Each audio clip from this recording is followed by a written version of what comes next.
aspirations are to be the best bowler in the world and be real rich.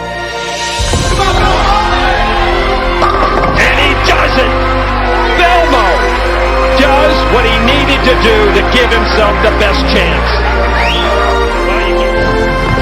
So it's a spare ball down the middle. Winner. Bowling fans, you have a repeat USBC Masters champion. His name is Jason Belmonte.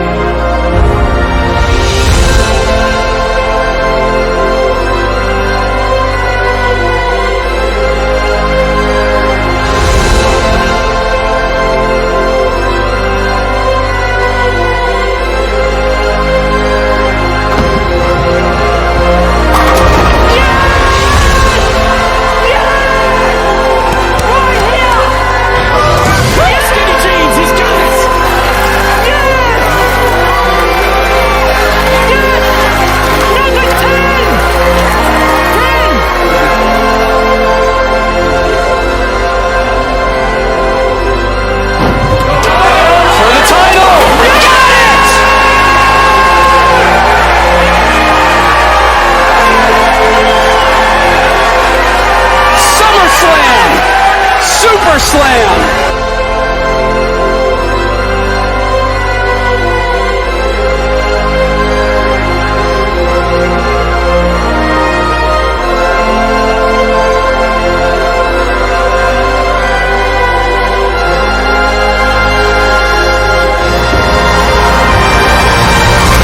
He's the greatest!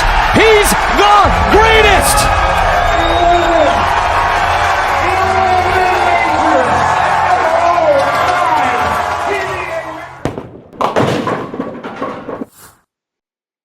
G'day guys, welcome to the newly upgraded Belmo Show. As you can see, we have a whole bunch of new features and new outlooks on how everything appears to you guys. I am really excited about this new kind of format, this new production, and I wanted to kind of let you guys know why I'm doing this, right? So I want to give my fans the best possible product or show or whatever it is that I'm doing every single time. So I got into contact with the guys over at Stream Inspectors, and you can find them at streaminspectors.com.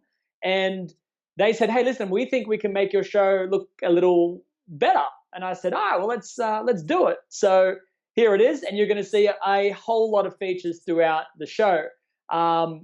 The first thing that I wanted to basically do is tell you what's coming up on the show. So from now on, the format for these Belmo shows is there's going to be a in the Settee guest, which I'm really looking forward to this week's. We have a classroom segment where I'll be teaching you some tips about your bowling game, and then we're either going to do a giveaway or the Belmo Chronicles, which is kind of like story time. And I'll tell you guys a story from somewhere around the world that I think is funny or crazy or silly or something, and hopefully that becomes entertaining for you guys. So like I said, first show, looking forward to it, but I don't want to wait any longer. I want to get to our very first guest, and believe me when I say this, she is going to brighten your day just by listening to her talk. So let's head over to the Settee where we will meet Kimberly Pressler. Hi, Kimberly. Hi, that was a great intro. You should do intros for me more often, Jason.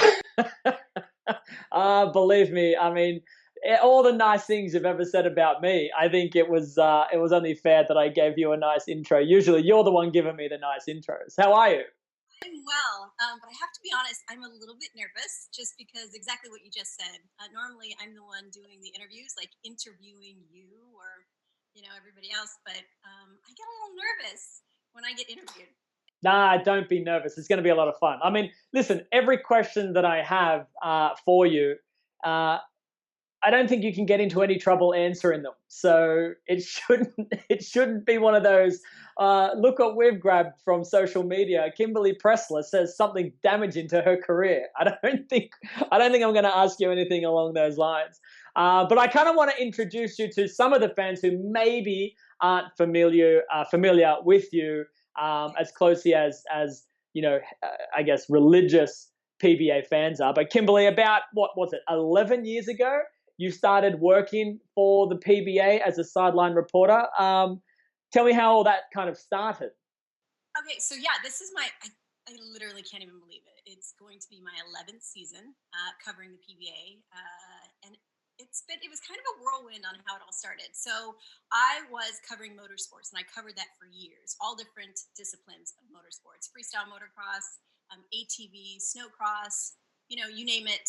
The only thing I've actually not covered though is NASCAR, but I loved it, genuinely loved it.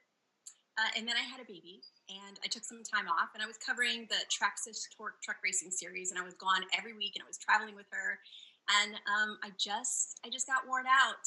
And then I took some time off. I took about 6 months off, and then David Bruner, the executive producer for the PBA telecasts, he's a dear friend of mine, and he called me up and he said, "Listen, I'm doing professional bowling right now, and there's a spot open, and I think you'd be great for it." And I was like, I know nothing about bowling. I know the very basics. I know you pick up a ball and you throw it and pray that it does not go in the gutter.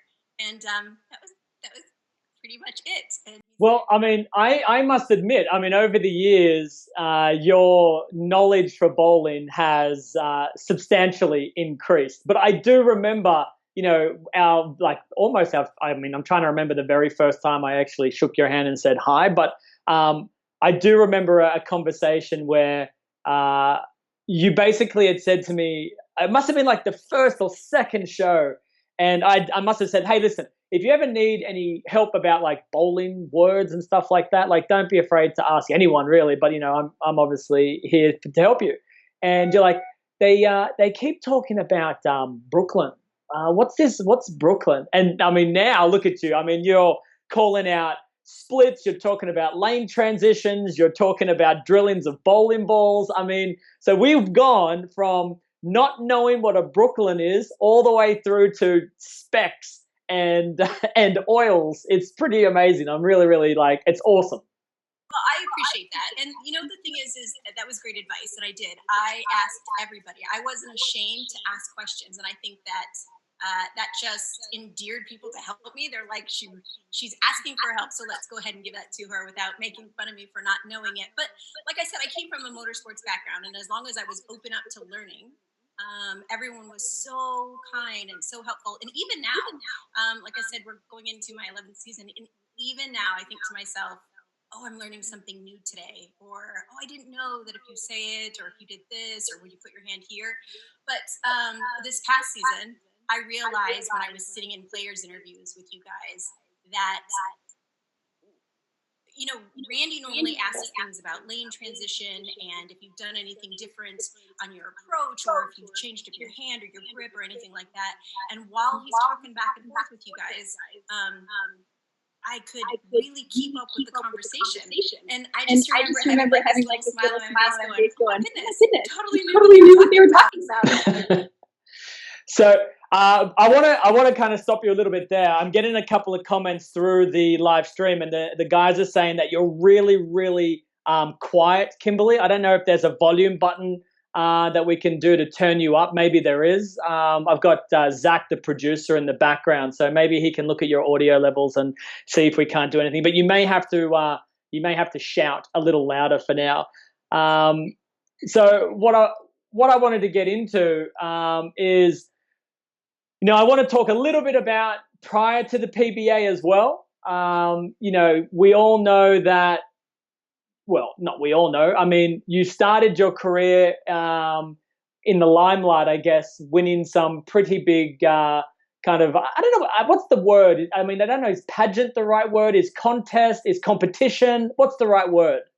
So it's a competition, and it's a pageant. That's what it was. I won the Miss USA title back in 1999. I just celebrated my 20th anniversary of winning that title, which is kind of crazy. I was so young. I was the youngest Miss USA to ever win.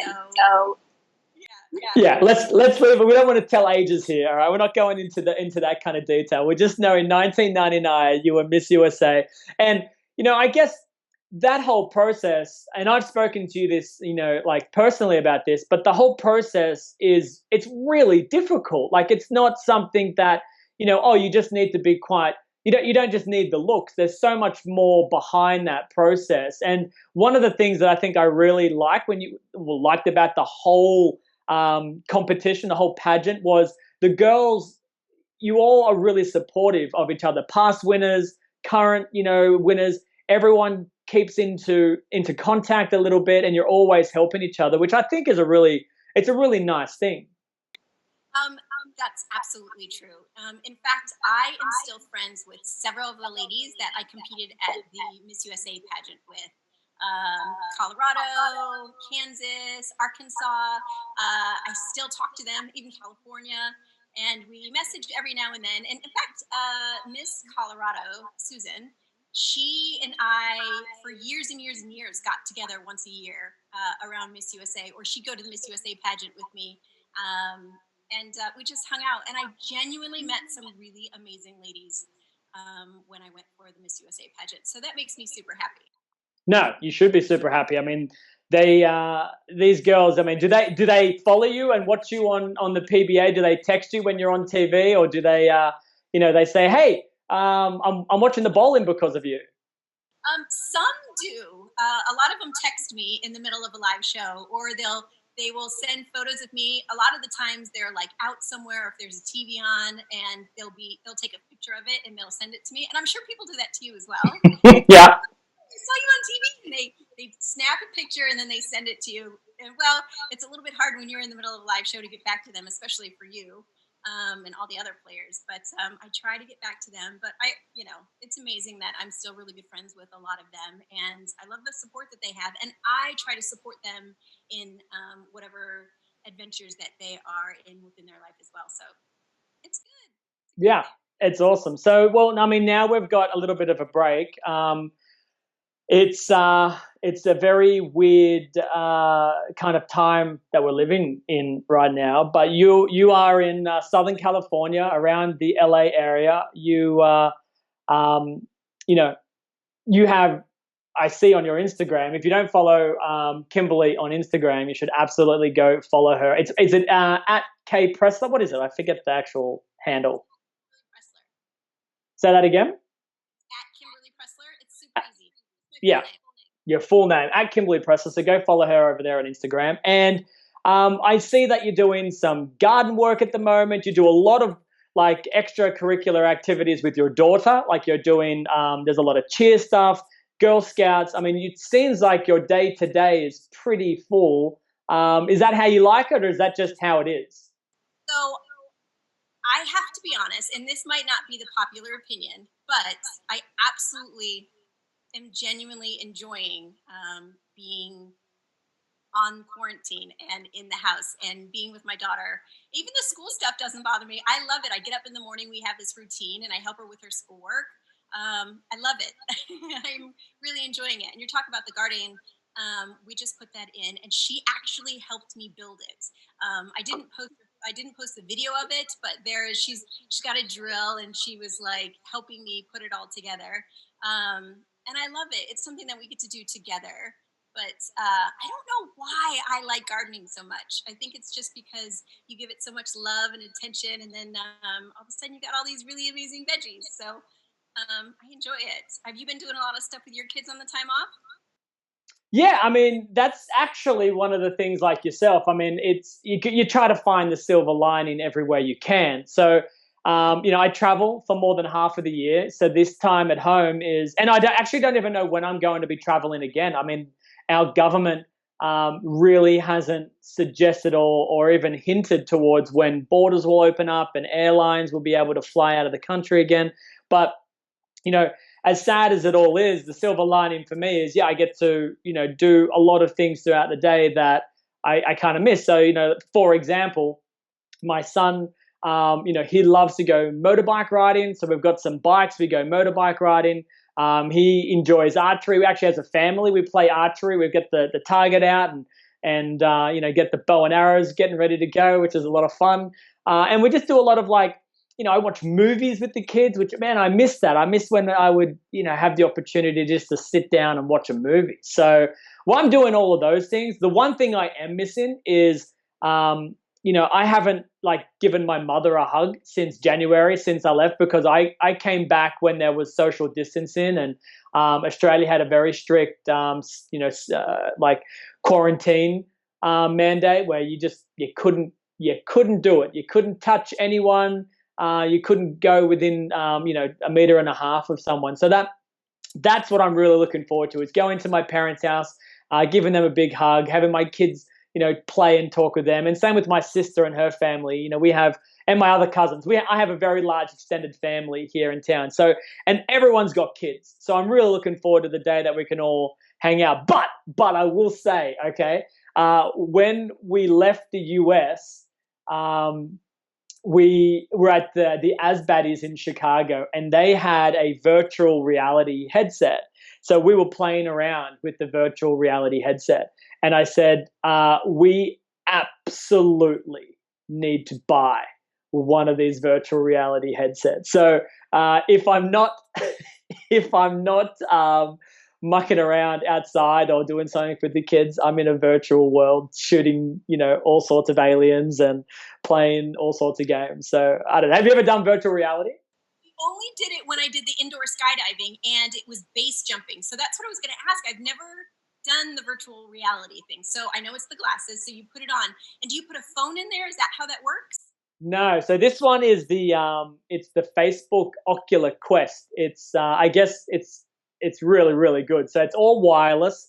It connects to the Wi-Fi. It is a headset, but the screen and everything is built into the headwear, so you don't have to throw your phone in or anything like that. And it is like, I try to explain this to people like who have never, like my dad, right? My dad likes gadgets, he likes tech.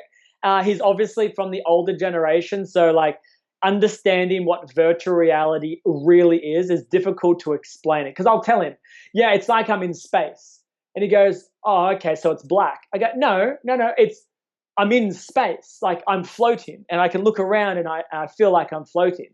He goes, so what, you standing like a device? I go, no, it's just I'm on the ground, but when I look down, I don't see the ground, I see space.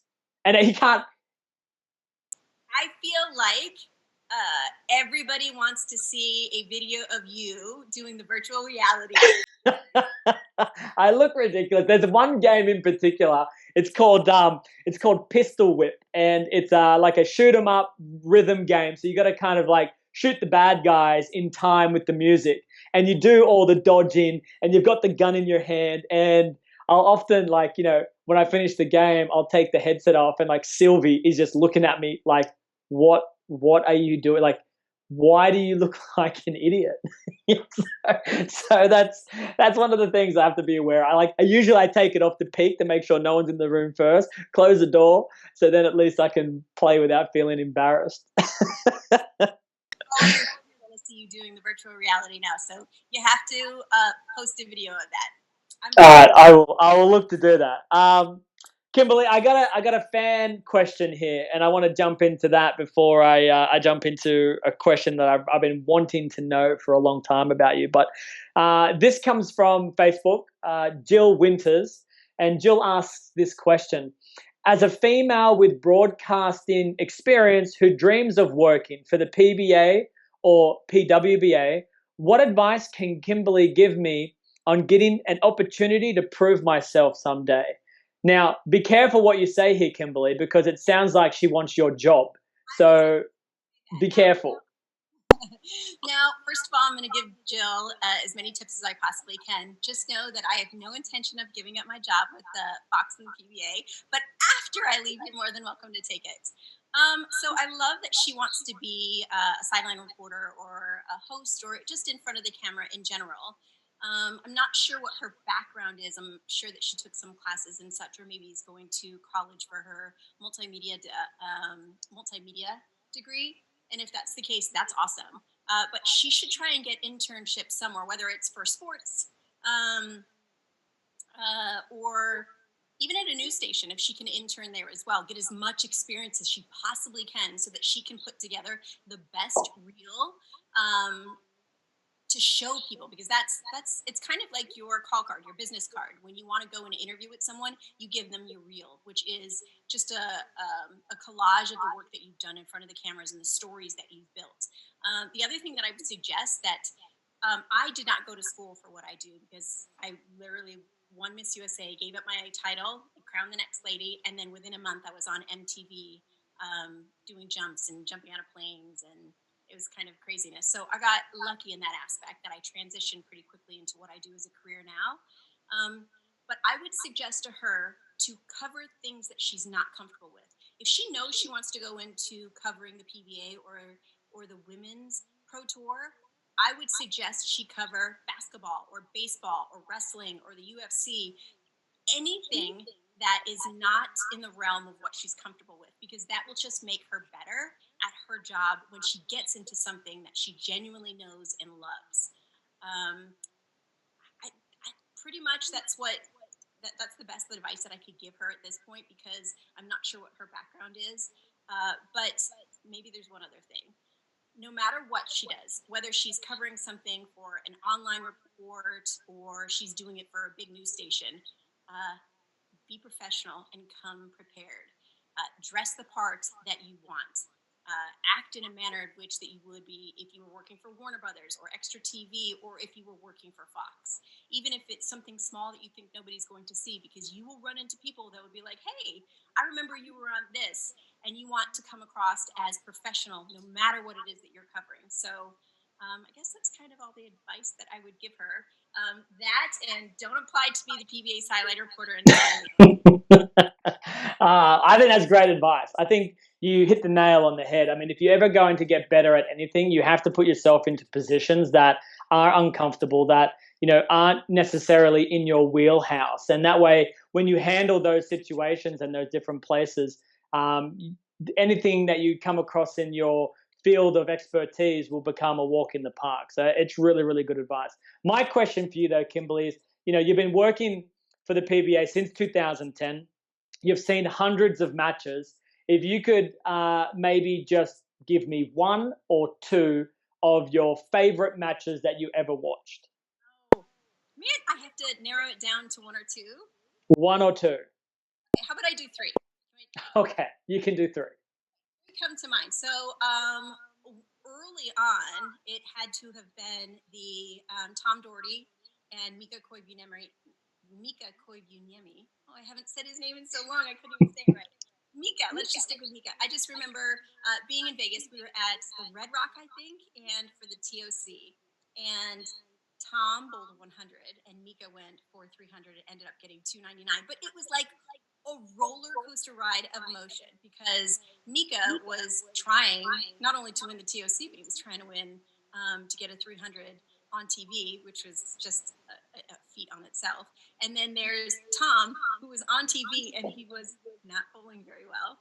But he handled it with such grace, and he handled it with humor, because if he didn't handle it like that, I think it would have just drawn all the air out of the entire building, because it could have been super, super awkward. And instead, he just made it funny, and then he just kind of got out of the way for Mika to do his thing. But I'll never forget that, because I just remember being there and everybody sitting on the edge of their seat, praying that Mika. It'll be a record, Kimberly, that never gets broken. The highest differential between two scores, in one game of bowling, 100 and 299. 199 pin difference. It'll never be broken. That's one of my favorite shows too. But the whole show itself is actually kind of good. But that match in particular was pretty cool. All right, what's your number two? Okay, my number two would probably have to be last year with Norm Duke winning back-to-back. And I think I genuinely love that he won 2 titles in a row. One, because he was so emotional about it, and you could see that he was in his element. But I think the thing that keeps going back in my mind is when I was speaking to him in players interview, and then even when he won, is that he said that he always knew that he was going to be back in the winner's circle on the PBA tour. Not the PBA 50, but the PBA tour, going up against, all the young guys, going up against you. He knew that he was going to be back there, and the fact that he did it 2 weeks in a row was pretty amazing. That, and he got all cheered up, and he just shared his trophy with everyone. He's like, oh, I want to hold it. He had it for like 2 seconds and handed it off. Yeah, I love Norm. I love Norm, and I'm really, really, excited for him. But I would have much rather have beaten him that match than let him have the joy. I mean, I say that now, but in all jest, because at the time I was really dirty. I'm like, I think I led the tournament by hundreds of pins, and I felt like I was going to win that day, and then Norm just bowls the most amazing game, like the front 3 or 4, spares the 4-9. I'm having troubles all over the place. And then, Norm, that was the one thing I do appreciate about Norm is, when a moment like that happens, he is very emotional, but it's a genuine emotion. It's not like it's not like he's turning it on for the cameras or anything like that. All right. So what's your number 3? It's very much Norm in his element. So the number 3, maybe I shouldn't tell this one because I think that you have enough fans out there that you don't need to hear this story. But I think my number 3, the best moment would probably have to be when you won your 11th major when we were in Michigan. I know that you've gone on to win your 12th since then, but I think your 11th just because it was the moment and how huge it was and that you were setting the bar and you achieved something that no one has ever done before. It was really awesome just to be in that atmosphere with all of that happening. And then on top of it, when they sent the link on the big screen and you could see your family and your kids at school with their playmates and their school kids and their friends all there jumping and screaming and watching you win. My goodness, that almost made me tear up. But I think out of all the times that I interviewed you, that was the first time that you almost, it might have been the only time that you almost got a little teary. Yeah, that was a pretty amazing moment in my career. I mean, I think it was only then trumped by winning in front of my actual family in Las Vegas this year. But that was a pretty cool moment. And that whole venue has so much history. It has, I mean, it was just, for me, it was the perfect moment that kind of, it set up the final. Jacob struck out. I needed strikes. It was just, everything was as if I would have written it myself. So I'm glad I made your top 3. Kimberly, I could probably talk to you all day long, but I don't want to keep you for too much longer. So I want everybody out there to follow you across all your social media platforms. And like I said, it's either on Facebook, Twitter, Instagram. I guess, are you a TikToker? I am not, although my daughter has been trying to get me into TikTok. If I do that, though, I know I'm going to start posting them, and I'm going to be like, I look like an idiot. I will probably look the way that you look when you're doing the virtual reality. So, all right, well, let's stick to the main platforms. At Kimberly Pressler across the board. You can find her everywhere. You can also hit her up on her website, kimberlypressler.com. And you can, ask her to come and do appearances for you, I guess, or you can just say hi. I guess, I don't know what they can do there, but it's got all of her information.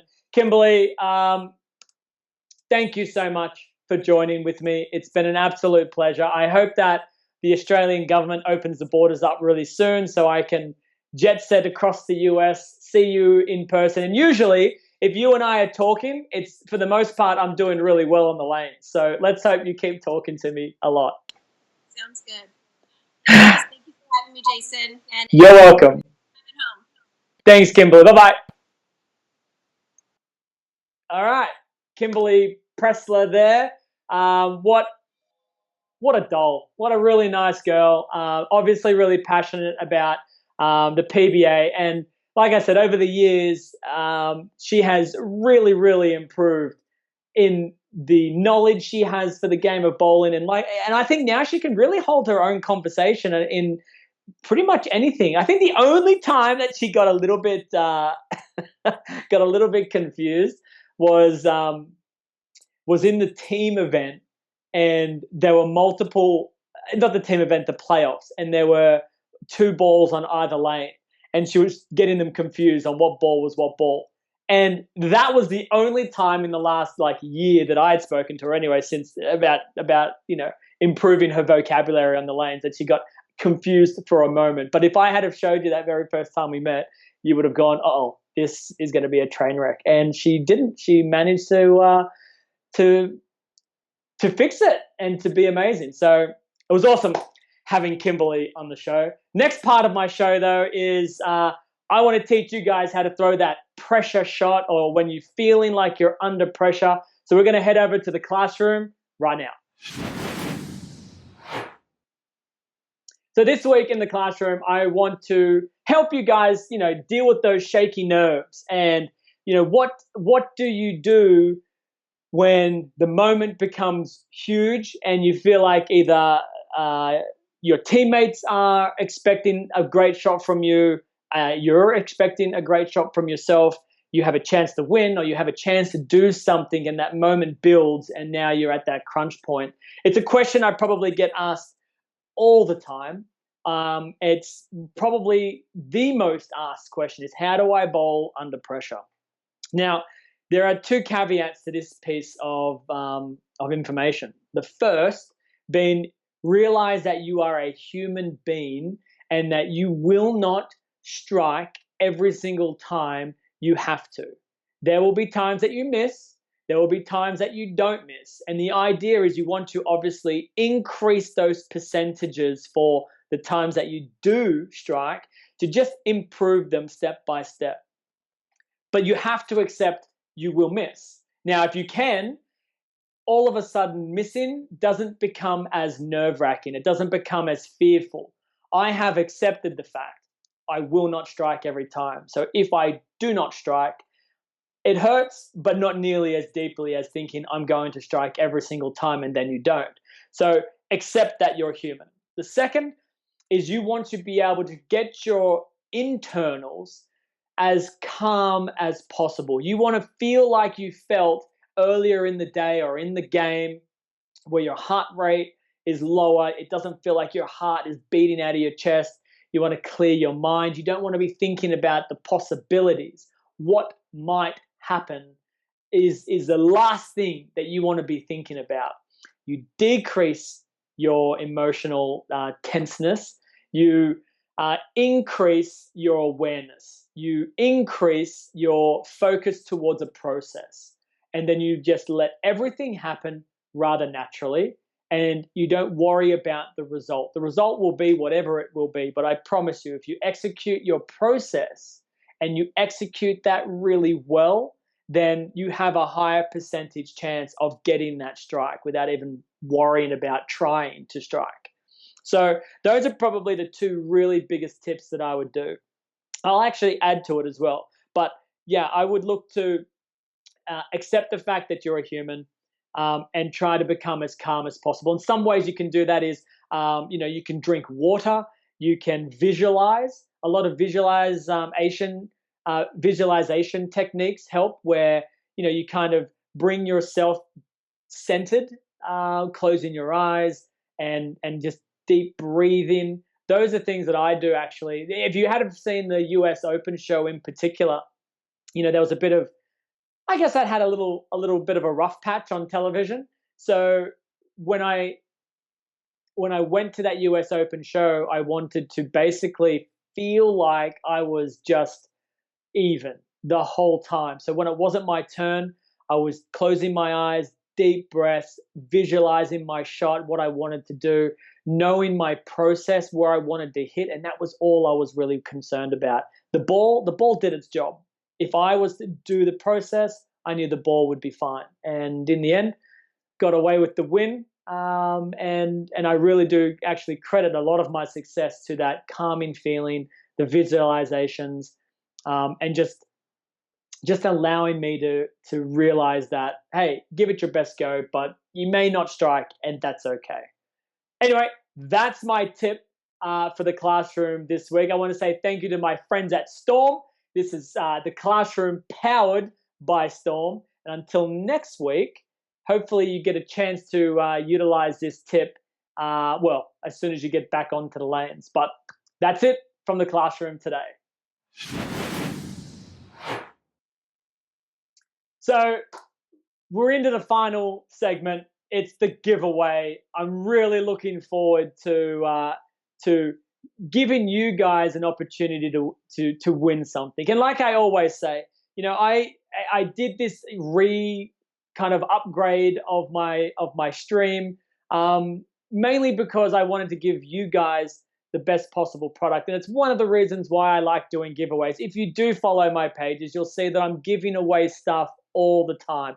Probably doesn't make my sponsors too happy, but I want to do it because I want to give my fans, who I think are the best fans in the world, chances to win really cool stuff. I've given away Yeezys, I've given away bowling balls, I've given away Belmo merch, and today, let's head over to the giveaway where I'll show you guys a chance to win.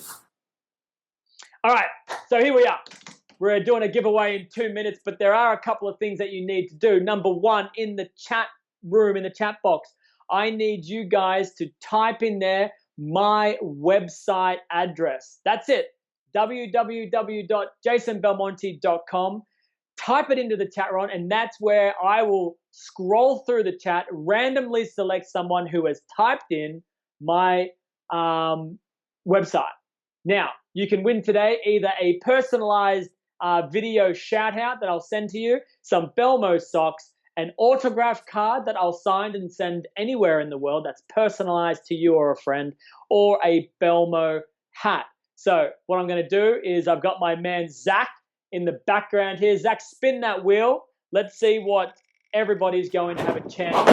You have a minute to go to get that entry and simply put in my website into the chat. Today, the winner will get an autographed card personally signed by me, and I will send that anywhere in the world.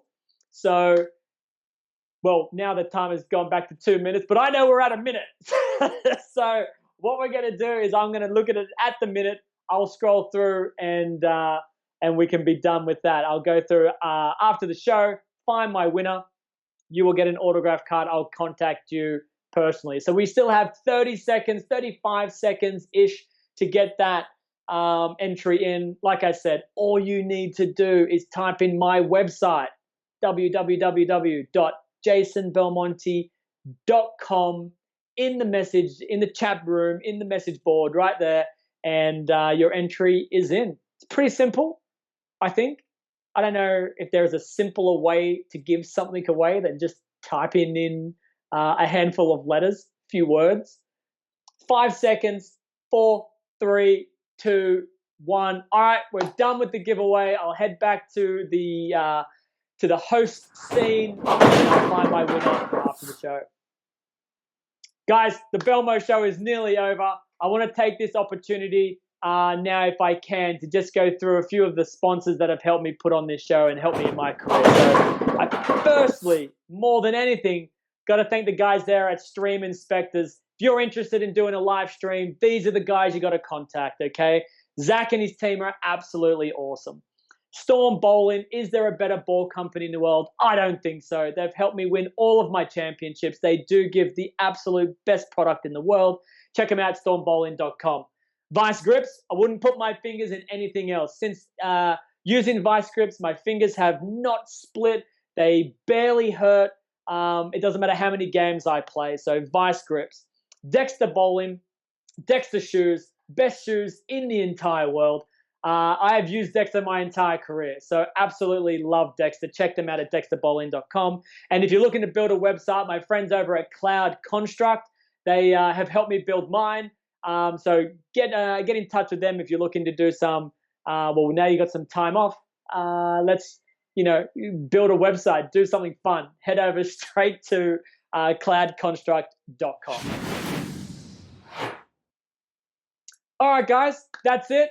That's the Belmo Show this week. I hope you enjoyed the upgrade. I hope you enjoyed the show itself and the format. Let me know in the comments, if there is something that I can improve, if there's something else that you would like. Throughout the week, I'll be asking you guys questions, things that you want to know in the classroom. So I'll be getting those questions from you, and I will pick one and answer. Also, let me know who you want as a guest. And I'm pretty confident that there wouldn't be too many people in the bowling world anyway that I couldn't get in touch with. So if there's someone you really want to hear from, let me know in the comments below. Until next time I do the Belmo Show, thank you guys for watching. Thank you everyone for supporting me throughout my career. Until next time, be good. Peace.